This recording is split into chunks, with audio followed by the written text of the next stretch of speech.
Amis de la revue des titres, bonjour. L'informateur titre en manchette ce matin sur la déclaration des biens et patrimoines par les députés. Adrien Rumbedji, apôtre de la légalité constitutionnelle, constate le journal. Nord-Sud quotidien note qu'Adrien Rumbedji confond ses détracteurs au sujet d'une supposée non-déclaration de ses biens. À l'Assemblée nationale, les députés exigent des déclarations sur la construction des infrastructures par le gouvernement. Ainsi, Fraternité relaye en manchette ce matin que les députés exigent des clarifications sur les 10 000 logements sociaux. Le quotidien précise que Dakpe Sossou dénonce l'abandon des travaux et adresse une question orale au gouvernement. Élection du nouveau maire de la commune de Parakou, l'informateur relaye que Charles Tokor est élu maire de la municipalité. Pour le quotidien Fraternité et le quotidien de service public La Nation, Charles Tokor est plébiscité maire de Parakou. Le journal La Boussole précise qu'il a été proposé par 11 conseillers FCBE hier en plénière. Le quotidien Le Matinal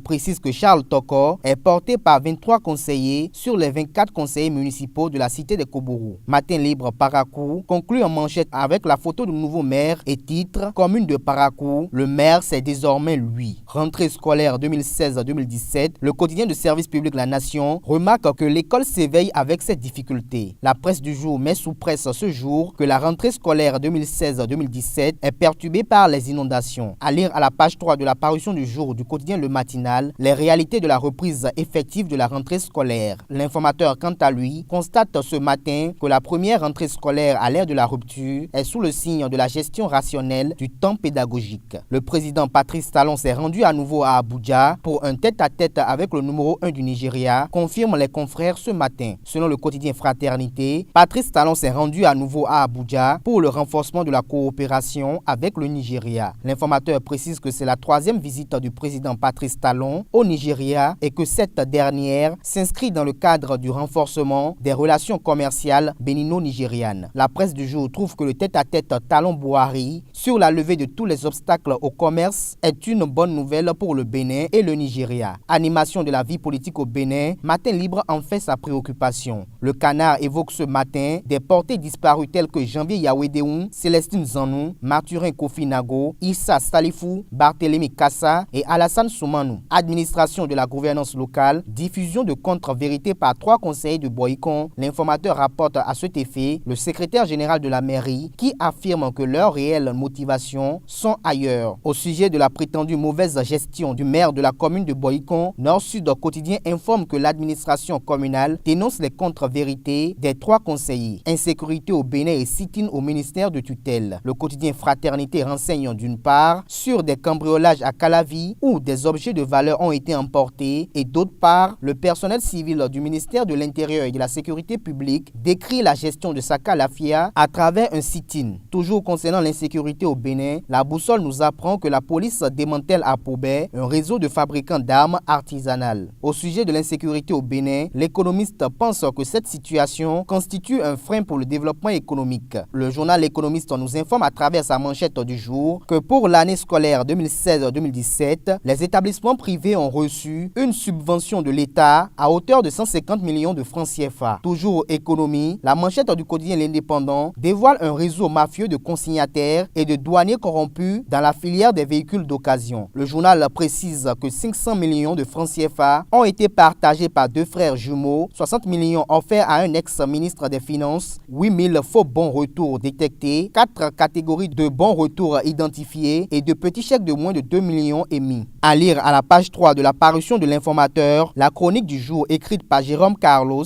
intitulée « Vision croisée autour de l'école ».